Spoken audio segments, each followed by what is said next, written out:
I know from being on those tours and just going to shows my whole life, like metal, unfortunately, sometimes is the music choice of like just shithead white supremacist guys and idiots with swastika tattoos on them. Have you ever, has that been any encounter of that in your stuff at all? People show up and don't know, or just ignorant, or just idiots who don't even believe it, but they have it tattooed on them. Like, how would you handle that? You just said everything that I was getting ready to say when it's happened years and years ago on tour with Slipknot, with Phoenix at some big show, and I remember Slipknot had a security guard, big black guy, Superman called him, and we were out there, Sevendust was playing, and I remember looking out into the crowd, and there was a big old pit going on. Everybody's going off and just having a good time. And there was a group of kids in the pit, and they were the Hitler sign, but they were still jamming.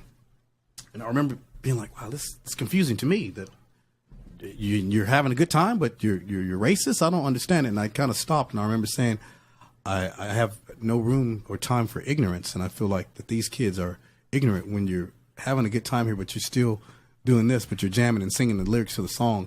So it was confusing me.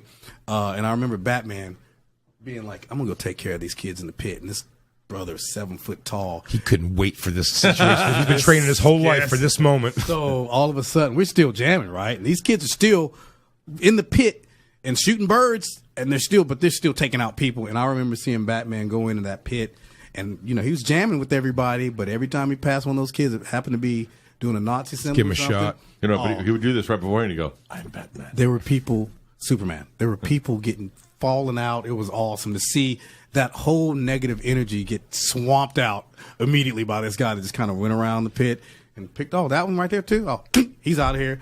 They were all gone. So that was the only time in my career that I've seen something like that. But I think bizarre. I feel very blessed because it's out there. Oh man, especially more now.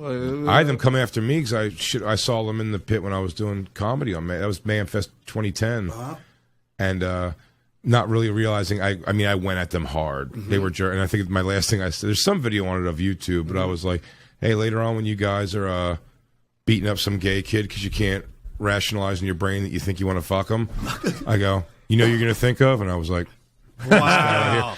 And I was like, fuck you guys. Or I was like, hey. And they're like, hey, everyone, I'll be standing over by, if they're selling my CD over here. And then I'm standing by the CD, and I go, those guys came in a force of 15. They were walking towards me.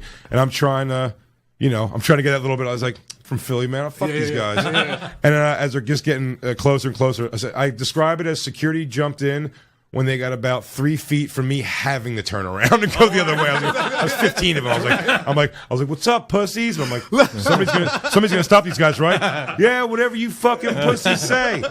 Anybody? There's got to be somebody with a gun here, right? To stop this? I'm gonna get killed. The SDR Show.